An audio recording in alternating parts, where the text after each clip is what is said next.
Okay, welcome back. This is Word Module 3, Creating Tables and Multi-Page Reports. And the file that I'm using for this demonstration comes from our Canvas course. It's file 3-3. And if you'd like to follow along in our textbook with me, following along with the step-by-steps I'm using, check out the very first video that I posted under Word Module 1, and it gives you the directions on how to access the end of chapter review step-by-steps that I use for these demonstrations. Okay, so let's go ahead and get started. First things first, we're going to go ahead and save the file. So we're going to do a file, save as, and then browse for the location that you wish to save the file. Again, I'm just going to save it to the desktop, but feel free to save it to OneDrive or a flash drive if that's what you're using, and we're going to name it security. And I actually have to name mine 1 because I'm pretty sure I already saved this. Okay, so here we are. This is a multi-page report that is summarizing it's basically a survey that was completed by a wireless network about different upgrades. So you can kind of scroll through and see how this is already formatted as a report.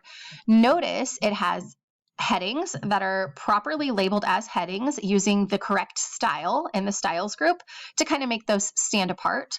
Another thing that I want to draw your attention to is the show hide button, which is the paragraph symbol in my paragraph group. I went ahead and turned that on so I could see my formatting marks. Remember, these are non-printing characters, so when and if you print this document, they would not show up, but they're great when you are inserting and working with multi-pages, inserting page breaks, inserting tables, and setting tabs, which are all things that you're going to do in this module.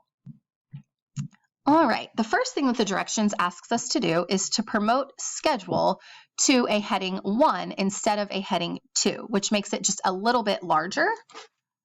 So therefore, it matches with the other headings. And we're going to do the same thing for planning for level 1 sessions. So that way they all match. And then finally, it asks us to move the planning for level 1 session information above the schedule information. So the way that I'm going to do this, yes, you can use a cut and paste feature, but sometimes when you do that, you end up with extra lines that you don't need, and it kind of spaces out your report. So I'm going to go ahead and just use the drag and drop feature that we talked about last week. I'm going to highlight the section that I want to move, and then I'm going to left click anywhere in the highlighted section to my cursor turns, kind of drag it up till you can see that thick, bold black line, and drag that black line wherever you want to drop the text. So I'm going to drop it just right to the left of the word schedule, and then I'm going to let go, and it will move that entire paragraph to the location above schedule. Another really cool feature when you format your paper as a report using headings is that you can hide specific sections. You'll notice out to the left that there's that black triangle. If you click the black triangle, it will hide the section, not the heading, but the information under the section, and then click it again and it'll show the information. So if you're displaying this report in a large auditorium or presenting to a group of people and you don't want them to read ahead, you could hide the information under each section and then make it visible when you're ready to present that information. All right, it's asking us now to insert a page break after the schedule paragraph. So insert a page break before the scheduling heading. I didn't read it correctly, so I'm going to put my cursor to the left of the word schedule, and I'm going to insert a page break. Page breaks can be found on the Layout tab underneath Breaks. Go ahead and click the drop-down arrow, and you can see there are many different types of breaks that you can insert: section breaks, continuous breaks, column breaks, all of these different things. The book specifically asks us to insert a page break, so I'm going to click that, and you're going to see that it will identify that on our paper, and then it adds a break and shoots us down to the next page. If I did not have my show hide button on, I would not be able to see the page break. It would still be there, but it would be hard to visualize where exactly that was inserted. So the show hide button really helps with that. All right, now we're going to I'm going to hit enter and add an extra paragraph above the scheduling heading. And we are going to insert a table. Nope, I lied. We're going to hit backspace. I should have listened. And we're actually going to insert our table in this blank paragraph below the schedule section. And it asks us to insert a table, and that can be found on the Insert tab up above and then Tables, and we're going to insert a 2x6. So it is kind of important as you're inserting tables that you take a little time to plan out what information you want to put in your table so you know how large to make the table. Now, tables are super easy to edit, so if you make a mistake and you need to add columns or rows at a later date, you can do that. It's just easier to kind of have a plan going in. This one asks us to insert a 2x6, so you highlight over 2, down 6, and click, and then it will be inserted. And then we're going to type some information into our table. So I'm going to type date and topic, and we are creating a table of a schedule of different topics of courses that are coming up. The way that you navigate around there we go, a table is to use your tab key or your arrow keys. If you hit enter inside of a cell, it is just going to expand the box and not take you down to the box below it. I'll show you here in 1 second what that looks like. If I hit enter, it just expands that box instead of taking me to the box below. So I have to use tab or my arrow keys to navigate a table.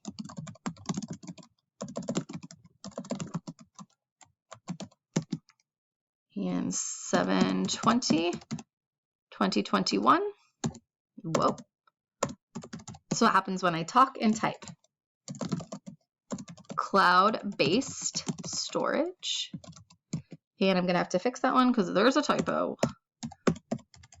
And the last one is data protection. Okay, so I'm going to go ahead and make that spelling error because I'm OCD and I can't let that stay with the wavy red underline on my screen. I'm going to make the correction.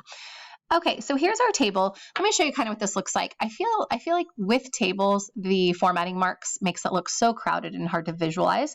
So this is kind of what it's going to look like once we close that out. Now, notice when I click on my table to edit it, I have two special tabs that pop up above. They are the Table Tools tabs, and there's two of them, the Table Design and the Table Layout. And any formats or edits that you're going to need to make to your table can be done using one of these two tabs. So the Layout tab, you will notice, is great because it allows you to sort in different orders. It'll allow you to change the text direction or the alignment, making it center. Also, you can add, insert, above and below. So wherever your insertion point is, if you needed to add a row or a column, you could use the insert button and it inserts a row or a column based on wherever your insertion point is. So if I did an insert above from this location, it would insert a blank row above. I'm going to undo that because that's not part of the directions, but I did want to show you that. Also, merge cells is a very popular command to use in tables. If I wanted to basically take two or more individual cells or boxes and make them into one larger box, you would first highlight the boxes that you wanted to combine and then click the Merge Cells button. And then that makes it into one large box. Now, that's obviously not the most feasible the way that I did this. I could center it, I guess, and make it as it was like a title. But I did want to show you how to do the Merge Cells button. On the Design tab, here you're going to find different table styles that add different colors and shading to your table. The book asks us to add, let's see, trying to see really fast here. Grid Table 4, Accent 4 table style. So you have to read these directions carefully when they tell you different styles to add. So I know I'm going to be looking in the Grid Tables section because that's what it is referring to. And it's asking for Grid Table 4. So I know I'm going to be down into this row, and then it's asking for Grid Table 4, Accent 4. So as I move to the right, you can see how the accent number increases.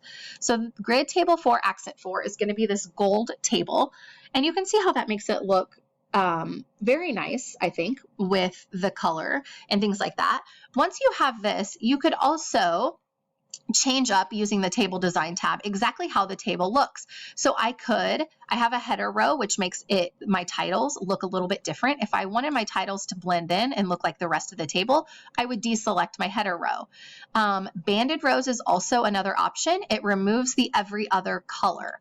Oftentimes you will notice that people will use banded rows because it makes it easier to read when there's a contrast in row color. But if that's not something that you're wanting, you could deselect that. Same with first column. It makes the first column bolded, but if you didn't want that, you could deselect it and it would match with the rest of your table.